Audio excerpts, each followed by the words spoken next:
আসসালামু আলাইকুম বন্ধুরা, আশা করি আপনারা সবাই অনেক ভালো আছেন। তো আজকে আমরা এমন একটি স্মার্টফোন নিয়ে কথা বলে যাচ্ছি যেটি কিনা অলমোস্ট আইফোন 13 প্রো ম্যাক্সকেও হার মানিয়ে দিয়েছে। তো এই ফোনটি আপনারা অবশ্যই অনেকে ধারণা করে ফেলেছেন যে আমি কোন ফোনটি নিয়ে কথা বলতে যাচ্ছি। তো আজকে আমাদের আলোচনার ফোনটি হচ্ছে ভিভো X70 প্রো প্লাস এই ফোনটি। তো এই ফোনটি এত পরিমাণ হাই কোয়ালিটির কিছু ফিচার প্রোভাইড করছে যেটি কিনা অ্যান্ড্রয়েড ফোনের মধ্যে সব থেকে best one of the phone হতে চলেছে। তো এই ফোনটি সম্পর্কে আজকের এই ভিডিওতে আমরা সম্পূর্ণ ডিটেলস আলোচনা করব এবং এই ফোনটি যদি আপনি কিনে থাকেন তাহলে আপনাকে আর নেক্সট কোনো ক্যামেরা কেনার প্রয়োজন হবে না, কারণ একটি ডিএসএলআর ক্যামেরার মধ্যে যে ফিচারগুলো প্রোভাইড করা থাকে সেম ফিচারগুলো প্রোভাইড করা আছে এই ফোনটির মধ্যে এবং সব দিক থেকেই কোয়ালিটি ফুল ফিচার আপনাদেরকে প্রোভাইড করবে ভিভো X70 প্রো প্লাস এই ফোনটি। তো আজকের এই ভিডিওতে আমরা দেখব ভিভো X70 প্রো প্লাস ফোনটি আমাদের কি কি ফিচার প্রোভাইড করছে সেই সম্পর্কে। তার আগে বরাবরের মতো আবার আপনাদের কাছে অনুরোধ থাকবে চ্যানেলটি সাবস্ক্রাইব করে পাশে থাকা বেল বাটনটি অল করে দিবেন। তো আমরা সর্বপ্রথম যদি এই ফোনটির ডিজাইন নিয়ে কথা বলি সেক্ষেত্রে এই ফোনটির ডিজাইনটা অনেক সুন্দর একটি ডিজাইন করা হয়েছে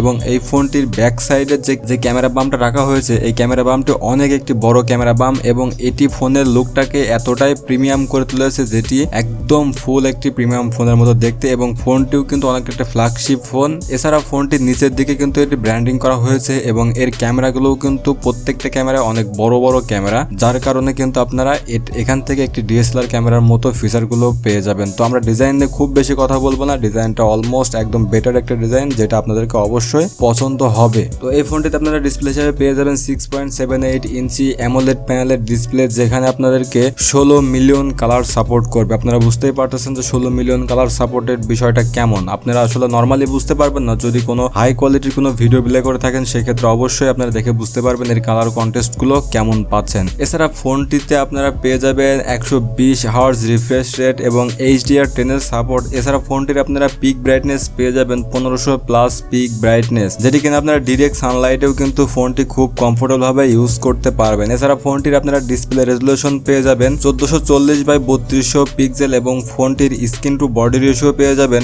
20:9 রেশিও। অর্থাৎ আপনারা বুঝতে পারছেন ফোনটি কিন্তু একদম ফুল স্ক্রিন একটা ডিসপ্লের ফোন এবং এই ডিসপ্লেটি একটি কার্ভ ডিসপ্লে। এছাড়া ফোনটির আপনারা পিপিআই ডেন্সিটি পেয়ে যাবেন 517 পিপিআই ডেন্সিটি, যার মাধ্যমে কিন্তু কোনো কিছুই আপনার ডিসপ্লেতে কোনো ঘাটতি পাবেন না। অর্থাৎ এই ফোনটি কিন্তু ডিসপ্লের দিক দিয়ে একদম বেস্ট একটি ডিসপ্লে প্রোভাইড করছে আমাদেরকে। তো এবার যদি আমরা এই ফোনটির বডি ডাইমেনশনের কথা বলি সেক্ষেত্রে আপনারা দেখেন এখানে ফোনটির হাইট পেয়ে যাবেন 164.5 মিলিমিটার হাইট, 75.2 মিলিমিটার ওয়াইড এবং 8.9 মিলিমিটার থিকনেস পেয়ে যাবেন এই ফোনটির। এছাড়া ফোনটির ওয়েট পেয়ে যাবেন 209 গ্রাম। এখানে ফোনটির ওয়েট বেশি হওয়ার মধ্যে একটি কারণ সেটি হচ্ছে এই ফোনটির যে ক্যামেরা বামটা ইউজ করা হয়েছে এটি কিন্তু মেটাল দিয়ে তৈরি করা, যার কারণে এটি অনেকটা একটু ওয়েটফুল ফোন হতে যাচ্ছে, কারণ এখানে ক্যামেরা বামটা যেহেতু মেটাল দিয়ে তৈরি করা এবং ক্যামেরা বামটাও অনেকটা বড়, যার কারণে ফোনটির ওয়েটটা একটু বেশি। এছাড়া ফোনটির ডিজাইনের মধ্যে কিন্তু IP68 ব্যবহার করা হয়েছে, যেখানে কিন্তু ডাস্ট এবং ওয়াটার রেস্ট্রিকশন পাওয়া যাবে। তো এরপর আমরা কথা বলবো এই ফোনটির পারফরমেন্স নিয়ে। তো এই ফোনটির পারফরমেন্সের দিক দিয়ে দেখতে গেলে আপনারা এখানে পেয়ে যাবেন Android 11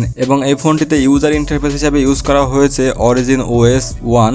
এই ফোনটির চিপসেট হিসেবে আপনারা পেয়ে যাবেন Qualcomm Snapdragon 888 plus 5G processor, এটি 5 ন্যানোমিটার আর্কিটেকচার দ্বারা তৈরি করা হয়েছে এবং এই 5G প্রসেসরটির মধ্যে আপনারা 13টি ব্যান্ডের 5G সাপোর্ট পেয়ে যাবেন, যেখানে 5G যখন চালু হয়ে যাবে তখন আপনাদেরকে কোনো সমস্যা হবে না এই ফোনটি ইউজ করতে। এখানে সিপিইউ হিসাবে অক্টোকোরের একটি সিপিইউ ব্যবহার করা হয়েছে এবং জিপিইউ হিসাবে Adreno 660 জিপিইউ ইউজ করা হয়েছে এই ফোনটিতে। তো ওভারঅল সবকিছু মিলে এই ফোনটি দিয়ে আপনারা যে কোনো ধরনের game high graphics ultra graphics রেখে কিন্তু ইজিলি প্লে করতে পারবেন। এখান থেকে আপনারা কোনো রকম কোনো ল্যাগ বা কোনো ইস্যু দেখা পাবেন না এই ফোনটির মাধ্যমে, কারণ এখানে যেহেতু স্ন্যাপড্রাগন 888 প্লাস প্রসেসরটি ব্যবহার করা হয়েছে। এছাড়া ফোনটির অন্তত স্কোর পাওয়া গিয়েছে 8,36,000 প্লাস অন্তত স্কোর পাওয়া গিয়েছে। অর্থাৎ আপনারা বুঝতেই পারতেছেন যে এই ফোনটি কি পরিমাণ ডেভেলপ করেছে ভিভো। তো এই ফোনটি আপনারা যদি বাংলাদেশ থেকে কেউ কিনতে চান সেক্ষেত্রে আপনারা দুইটা ভেরিয়েন্টে পেয়ে যাবেন। এর মধ্যে একটি হচ্ছে 8GB র্যাম এবং আরেকটি হচ্ছে 12GB র্যাম। এখানে আপনারা ভার্চুয়াল র্যামের সুবিধাটা পেয়ে যাবেন। এছাড়া ফোনটিতে স্টোরেজ ব্যবহার করা হয়েছে 128GB এবং 256GB।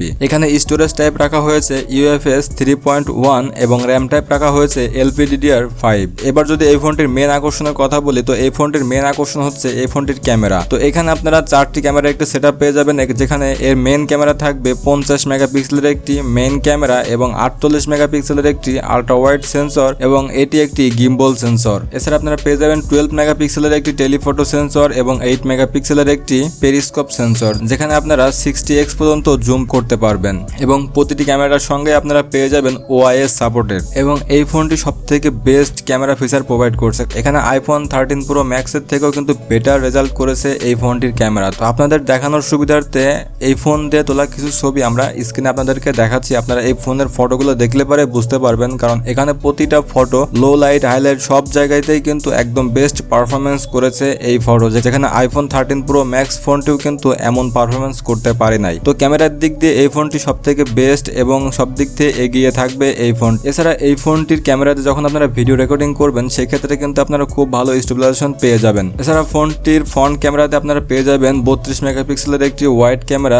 যেখান থেকে আপনারা বেস্ট একটি পারফরমেন্স পেয়ে যাবেন এবং এই ফোনটির ব্যাক ক্যামেরাতে আপনারা 8K রেজুলেশন 30 fps এ ভিডিও রেকর্ডিং করতে পারবেন। এছাড়া 4K 30 fps এবং 60 fps এও ভিডিও রেকর্ডিং করতে পারবেন এবং এই ফোনটির ফ্রন্ট ক্যামেরা দিয়ে 4K 30 fps এবং 1080p 30 fps এ ভিডিও রেকর্ডিং করা যাবে। ফোনটিতে ব্যাটারি ব্যবহার করা হয়েছে 4500 মিলিঅ্যাম্পিয়ারের একটি ব্যাটারি এবং এই ব্যাটারিকে চার্জ করার জন্য 55 ওয়াটের একটি ফাস্ট চার্জার ব্যবহার করা হয়েছে। এখানে 4500 মিলিঅ্যাম্পিয়ারের ব্যাটারি দ্বারা আপনারা খুব ইজিলি একদিনের একটি ব্যাকআপ পেয়ে যাবেন। এছাড়াও যদি নর্মাল ইউজার হয়ে থাকেন সেক্ষেত্রে আপনারা এই ব্যাটারিটি দিয়ে 1 থেকে 1.5 দিনের সাপোর্ট পেয়ে যাবেন। তো ওভারঅল অ্যান্ড্রয়েড ফোনের মধ্য থেকে বলতে গেলে এই ফোনটি ওয়ান অফ দ্য বেস্ট একটি স্মার্টফোন, যেটি কিনা অ্যান্ড্রয়েড ফোনের জগতে সব থেকে বেশি ফিচার প্রোভাইড করছে এই ফোনটি। এছাড়া এই ফোনটি ক্যামেরার দিক দিয়েও কিন্তু আইফোন 13 প্রো ম্যাক্সকেও হারিয়ে দিয়েছে। এছাড়া ফোনটিতে সেন্সর হিসাবে আপনারা সকল ধরনের সেন্সর পেয়ে যাবেন এবং এই ফোনটিতে আন্ডার ডিসপ্লে ফিঙ্গারপ্রিন্ট সেন্সর পেয়ে যাবেন। তো ভিভো X70 প্রো প্লাস ফোনটিতে আপনারা যদি বাংলাদেশ থেকে কিনতে চান সেক্ষেত্রে এই ফোনটির প্রাইস হবে